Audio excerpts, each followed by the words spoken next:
Hello students, आज के lecture में हम पढ़ेंगे कंबशन एंड फ्लेम का पार्ट नंबर 2। इसमें हमारा टॉपिक है how do we control fire.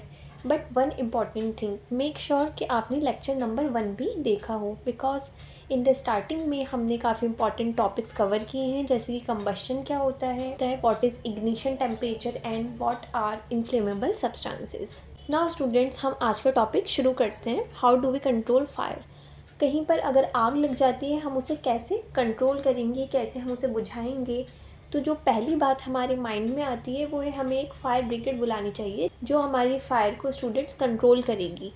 But the question is, वो फायर को जो है कंट्रोल कैसे करेगी। सबसे पहले हमें वो 3 चीज़ें ध्यान में रखनी है जिससे कि आग लग सकती है। स्टूडेंट्स, वो 3 रिक्वायरमेंट्स क्या हैं। अगर फ्यूल है, उसके पास एयर की सप्लाई है एंड उसे हम हीट देते हैं जिससे कि वो उसका टेम्परेचर रीच हो जाता है उसके इग्निशन टेम्परेचर तक, मीन्स उतने टेम्परेचर तक जितना उसे चाहिए बर्न होने के लिए।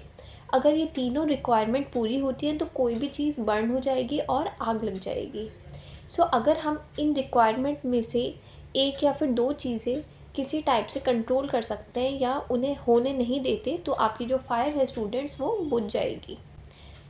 तो जो यहाँ पे फायर एक्सटिंग्विशर का यूज़ है वो यही है, या तो वो एयर की सप्लाई को कट कर देगा, मींस ऑक्सीजन, या फिर वो टेम्परेचर को कम कर देगा बिलो इग्निशन टेम्परेचर है, ताकि बच्चों जो फ्यूल है वो बर्न ही ना हो पाए।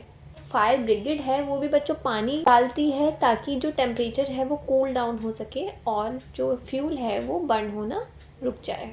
Students, now in this box एक बहुत इंपॉर्टेंट बात बताई है, जैसे कि अगर आग जो है पेपर या फिर किसी ऑर्गेनिक चीज़ों में, वुड में लगती है तो आप उस पर पानी डाल के उसे बुझा सकते हैं। बट इन केस अगर किसी इलेक्ट्रिक चीज़ में या फिर इलेक्ट्रिकल इक्विपमेंट की वजह से फ़ायर लग रही है तो आप उस पर वाटर नहीं डाल सकते, बिकॉज वो फायर जो है बुझने की बजाय और ज़्यादा हार्मफुल हो सकती है एंड लोगों को और ज़्यादा हार्म हो सकता है उससे।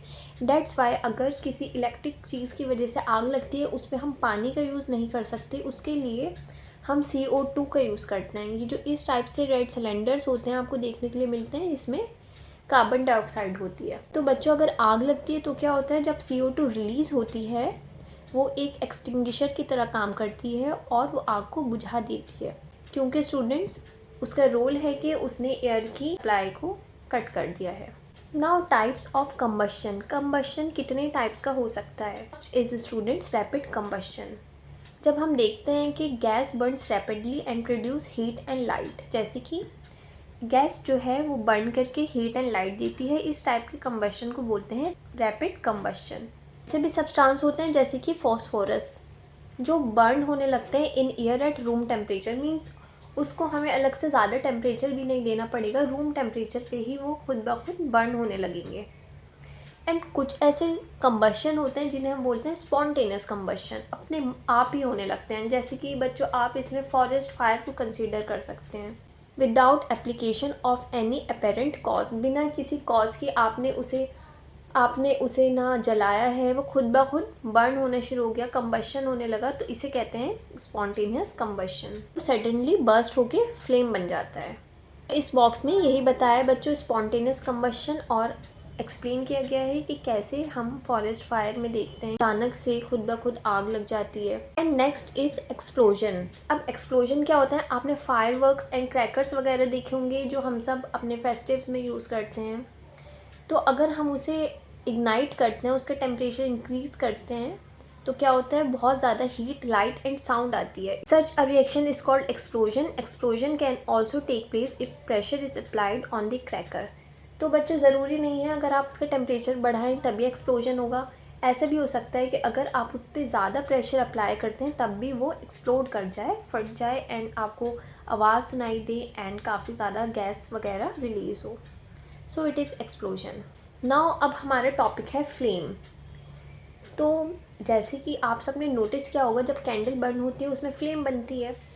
ऐसे ही और भी जगहों पर, जैसे कि जो हमारे किचन में स्टोव होता है बर्नर, जब हम उसे जलाते हैं तो वहाँ पे भी फ्लेम बनती है। तो आइए फ्लेम्स के बारे में हम स्टडी करते हैं। तो बच्चों, अब हमें पढ़ना है स्ट्रक्चर ऑफ फ्लेम। तो सबसे पहले कि फ्लेम कौन कौन से सब्सटेंसेस बनाते हैं। जितने भी ऐसे सब्सटेंस होते हैं बच्चों जो वेपराइज हो सकते हैं, जो वेपर बन सकते हैं, वही फ्लेम देते हैं, अदरवाइज नहीं देते। It is written in this paragraph, the substances which vaporize during burning give flames. For example, kerosene oil, molten wax, ये सब जो हैं ये हमें फ्लेम देते हैं during burning and form flames. अब बच्चों जैसे चारकोल हुआ वो हमें फ्लेम नहीं देता क्योंकि वो वेपोराइज भी नहीं हो सकता है। यहाँ पे एक एक्सपेरिमेंट टाइप है, ये आप करके देख सकते हैं कि अगर हम फ्लेम के ऊपर एक ग्लास लाइट रखते हैं थोड़ी देर के लिए, फिर हम उसे हटा कर देखेंगे तो वहाँ पे ब्लैक स्पॉट आ जाएगा इस टाइप से। तो ये क्या है, ये डिपोजिशन है अनबर्नड कार्बन की। जो कार्बन पूरी तरह से बर्न नहीं हो पाया स्टूडेंट, वही यहाँ पे डिपॉजिट हो गया है in the form of black ring. And one more thing, अगर हम एक कॉपर वायर को होल्ड करते हैं इस टाइप से फ्लेम के अपर पार्ट में, तो हम देखेंगे कि वो रेड हॉट आपको नज़र आएगा। इससे पता चलता है कि यहाँ का जो टेम्परेचर है वो काफ़ी ज़्यादा है। अब हम पढ़ते हैं फ्लेम की different parts and reasons. So students, ये आपके चैप्टर का मोस्ट इम्पॉर्टेंट डायग्राम है और यहाँ से काफ़ी क्वेश्चंस बनते हैं। इसमें हमें देखना है different zones of candle flame. ये जो हमारी फ्लेम होती है इसके डिफरेंट जोन्स होते हैं। सबसे अपर वाला जो है वो हॉटेस्ट होता है, बीच वाला मॉडरेट एंड ये वाला लीस्ट हॉट। सो जो आउटर जोन है, outer zone of complete combustion, ये ब्लू कलर का होता है। मिडल जोन जो है बच्चों ये पार्शियल कंबशन कहते हैं इसे यहाँ पे, कि येलो कलर का होता है। एंड इनर मोस्ट जो है यहाँ पे आपको थोड़ा ब्लैक ब्लैक नज़र आएगा ड्यू टू अनबर्न्ड वैक्स या फिर कार्बन। नाउ स्टूडेंट्स, यहाँ पे क्वेश्चन अराइज होता है कि जो गोल्ड स्मिथ है वो outer most zone of flame को एक मेटेलिक वायर से क्यों ब्लो करते हैं for melting gold and silver. The answer is quite easy, because क्योंकि वो सबसे ज़्यादा हॉटेस्ट होता है एंड उसका टेम्परेचर हाईएस्ट होता है, डेट्स वाई वो इसका यूज़ करते हैं। Now students, what is a fuel. Fuel क्या है। फ्यूल में हम काफ़ी टाइम से ऐसी चीज़ें यूज़ करते आ रहे हैं जैसे कि wood, charcoal, petrol, kerosene etcetera. So इन सारे सब्सटेंसेस को हम फ्यूल कहते हैं क्योंकि ये हमें एनर्जी भी प्रोवाइड करते हैं। तो एक अच्छा फ्यूल क्या होता है, a good fuel is one which is readily available, जो हमें आसानी से मिल जाए, ज़्यादा महंगा भी ना हो, चीप होना चाहिए और इजीली बर्न हो एट मॉडरेट रेट। एक्सप्लोजिव नहीं होना चाहिए, अगर वो एक्सप्लोजिव होगा तो हमें हार्म करेगा। मॉडरेट रेट पे बर्न हो and produce large amount of heat, और हमें अच्छी खासी अमाउंट में हीट एनर्जी प्रोवाइड करे। साथ में एक और कंडीशन है, उससे पॉल्यूशन भी नहीं होना चाहिए, या वो कोई ऐसी चीज़ ना बनाए अनडिज़ायरेबल जिससे हमें नुकसान हो। सो ऐसे अगर हम देखेंगे तो कोई भी फ्यूल जो है बच्चों वो आइडियल नहीं है, but still we have to choose. जो भी हमारे पास अवेलेबल है हमें उसमें से चूज़ करना है एज अ फ्यूल जो कम से कम हमें नुकसान दे एंड हम उससे ज़्यादा एनर्जी ले पाएँ, हीट एनर्जी। नाउ स्टूडेंट्स, एक टॉपिक आता है फ्यूल एफिशिएंसी। सो स्टूडेंट्स, किसी भी फ्यूल की एफिशिएंसी क्या होती है। अगर हम 1 kg फ्यूल को बर्न करते हैं, हम कंबशन करते हैं, तो उससे हमें कितनी एनर्जी मिलती है, इसी से हमें पता चलता है उसकी एफिशिएंसी का। एंड हम उस वैल्यू को हमें कितनी एनर्जी मिल रही है बोलते हैं calorific value. So the amount of heat energy produced on complete combustion of 1 kg of fuel is called calorific value. And हम इस वैल्यू को एक्सप्रेस करते हैं कि यूनिट में। हर चीज़ का एक यूनिट होता है ना बच्चों, जैसे कि हम कोई लेंथ नाप रहे हैं तो हम मीटर कहेंगे, मिलीमीटर कहेंगे एंड किलोमीटर कहेंगे, बहुत ज़्यादा लेंथ होगी तो। ऐसे ही जो हम कैलोरीफिक वैल्यू को मेजर कर रहे हैं उसे हम जिस यूनिट में एक्सप्रेस करते हैं वो होता है kilojoule per KG. That's here kilojoule per KG. So इस टेबल में डिफरेंट फ्यूल्स की डिफरेंट वैल्यूज़ दी गई है। अगर हम 1 kg ये फ्यूल यूज़ करेंगे कंबशन में तो हमें इतनी एनर्जी मिलेगी। सो काऊ डंग की कैलोरीफिक वैल्यू है 6000 to 8000, वुड की ये है स्टूडेंट्स, कोल की ये है, सबकी डिफरेंट है। अब हमारा टॉपिक है बच्चों, burning of fuels lead to harmful products.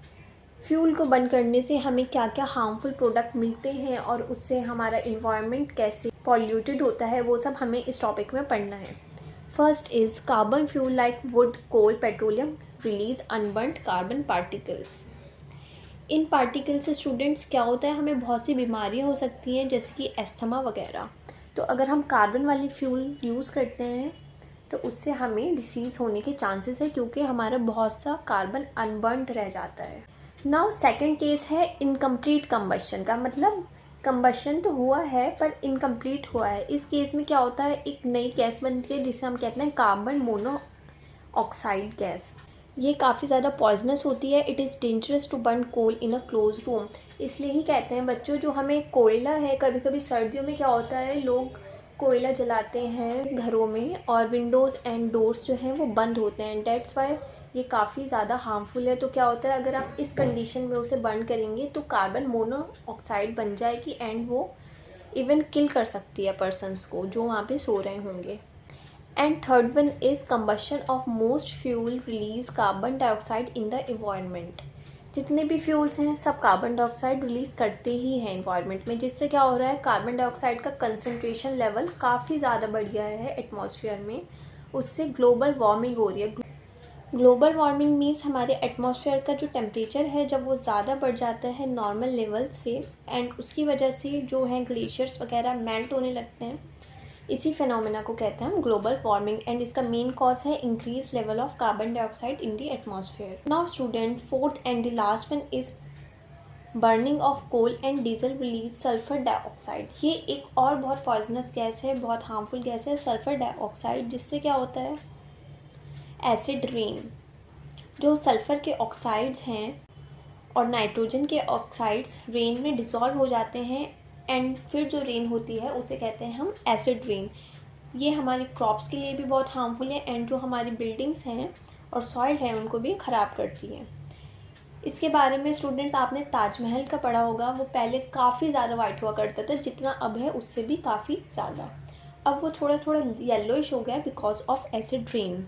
The use of diesel and petrol as fuels in automobiles is replaced by CNG. That's why students, अब गवर्नमेंट भी काफ़ी स्कीम्स ला रही हैं, लोग भी अवेयर हो रहे हैं पॉल्यूशन के बारे में। इस वजह से जो ऑटोमोबाइल्स हैं उसमें पेट्रोल एंड डीजल की जगह पर CNG का यूज़ किया जा रहा है, क्योंकि जो CNG है वो एक क्लीनर फ्यूल है एंड वो बहुत ही कम अमाउंट में हार्मफुल प्रोडक्ट बनाती है। नाउ स्टूडेंट्स, यहाँ पे आपका चैप्टर एंड होता है। Your chapter is completed. I hope आपको इसमें कोई भी डाउट नहीं होगा। Thank you.